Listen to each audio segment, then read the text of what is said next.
కార్మికుల గురించి మాట్లాడే హక్కు మాజీ ముఖ్యమంత్రి జగన్ కు లేదని రాష్ట్ర కార్మిక శాఖ మంత్రి వాసంశెట్టి సుభాష్ విమర్శించారు.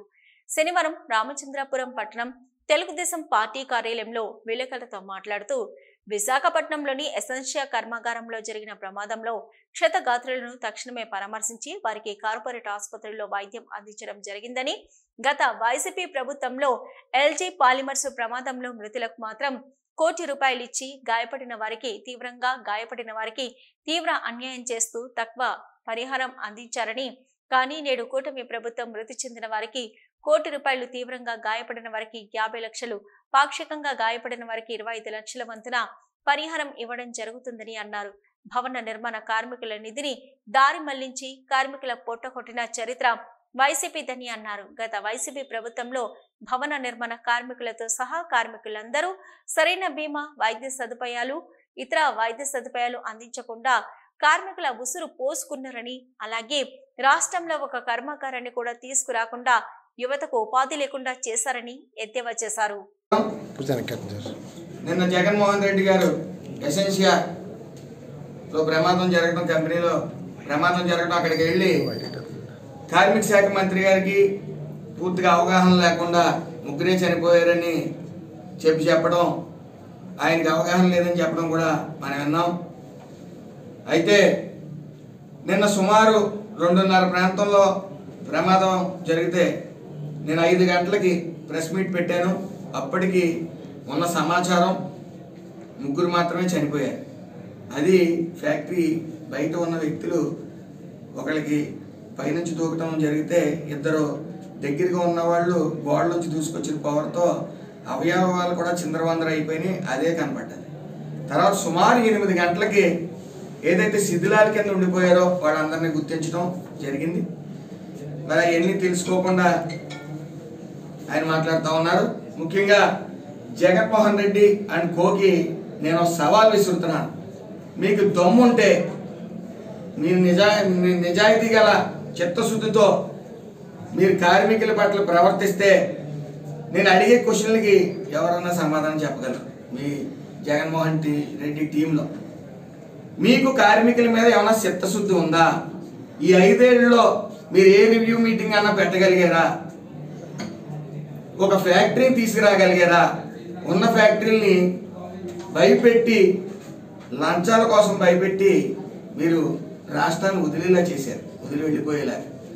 ముఖ్యంగా మనం భవన నిర్మాణ కార్మికులు గురించి తీసుకుందాం.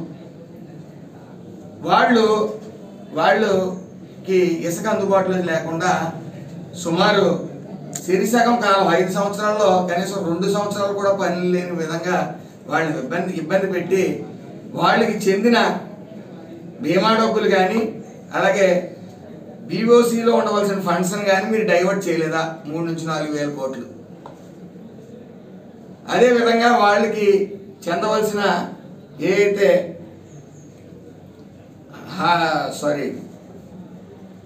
సంక్షేమ పథకాలు ఉన్నాయో అవన్నీ జీవో నెంబర్ 1214 అనేది రిలీజ్ చేసి వాళ్ళు అన్నీ కూడా ఆపలేదా?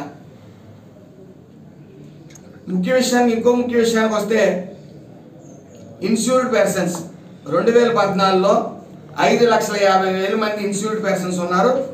అది తెలుగుదేశం ప్రభుత్వంలో 2019 నాటికి సుమారు 11,50,000 మంది ఉన్నారు ఈఎస్ఐ కార్డు హోల్డర్స్. మరి అదేవిధంగా 2019-24లో 11,50,000 నుంచి 13 లక్షలు మాత్రమే నమోదు చేసుకున్నారు. మరి వీళ్ళంతా యంత్రాంగం అంతా ఏం చేస్తూ ఉంది? వాడి మీద ఏమైనా చిత్తశుద్ధి ఉందా? ఈఎస్ఐ కార్డు హోల్డర్స్ మీద కేవలం 1,50,000 మందే. పైగా ఈ కరోనా మహమ్మారి అనేది 1.5-2 సంవత్సరాలు ఏడిపిస్తే ఆ తర్వాత కూడా నమోదైన. ఎందుకంటే ఈ ఆరోగ్యశ్రీలో కొంతమందికి మాత్రం కొన్ని రోగాలకు మాత్రమే వైద్యం అందుతుంది. ఈఎస్ఐలో సుమారు ప్రతి రోగానికి వైద్యం అందుబాటులో ఉంటుంది. అదేవిధంగా మనిషికి 10 లక్షలు చెప్పిన ఇన్సూర్డ్ పర్సన్స్కి కేటాయించడం జరుగుతుంది. మరి ఎంత చిత్తశుద్ధి లేకపోతే 1,50,000 మంది మాత్రమే ఎందుకు పెరిగారు? ఈ ప్రభుత్వం మీద నమ్మకం లేక.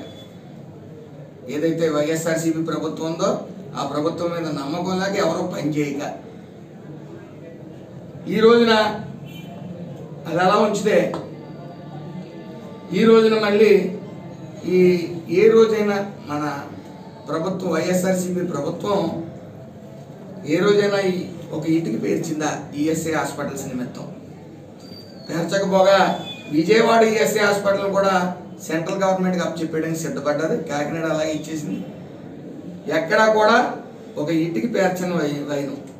అలాగే బర్న్ వార్డ్ అనేది అవసరం, దాన్ని అక్కడ ఏర్పాటు చేయాలని ఎంతమంది అధికారులు చెప్పినా ఆ ప్రభుత్వంలో దాన్ని పక్కదోవ పట్టించింది. నిరంతరం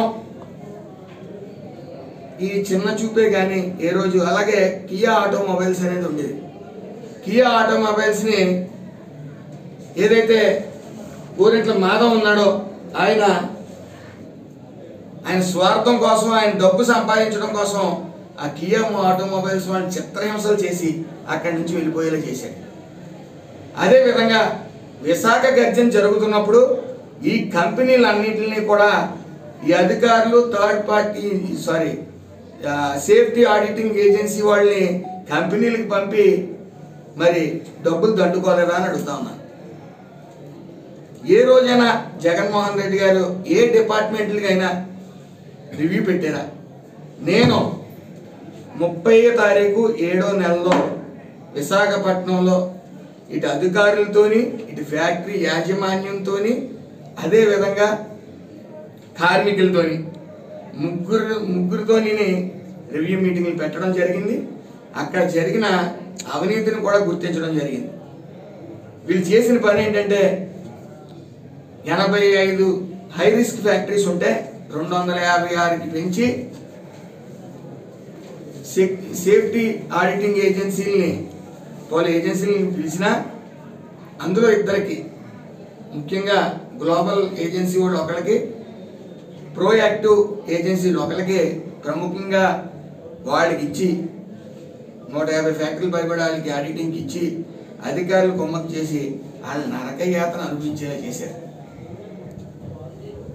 ఇంత చిత్తశుద్ధి లేని ప్రభుత్వం ఈరోజు పిచ్చి మాటలు మాట్లాడుతోంది. అదేవిధంగా ఎల్జీ పాలిమర్స్ తీసుకున్నాం. అందులో జరిగింది ఇద్దరికి ₹1,00,00,000 చెప్పిన ఇచ్చే సంతోషం. అలాగే గాయపడ్డ వాళ్ళకి, అధికంగా గాయపడ్డ వాళ్ళకి 25,000, పాక్షికంగా బాధపడ్డ వాళ్ళకి 10,000 ఇచ్చారు. ఎంత దారుణం అండి. మరి ఈ రోజున ఎసెన్షియాలో జరిగిన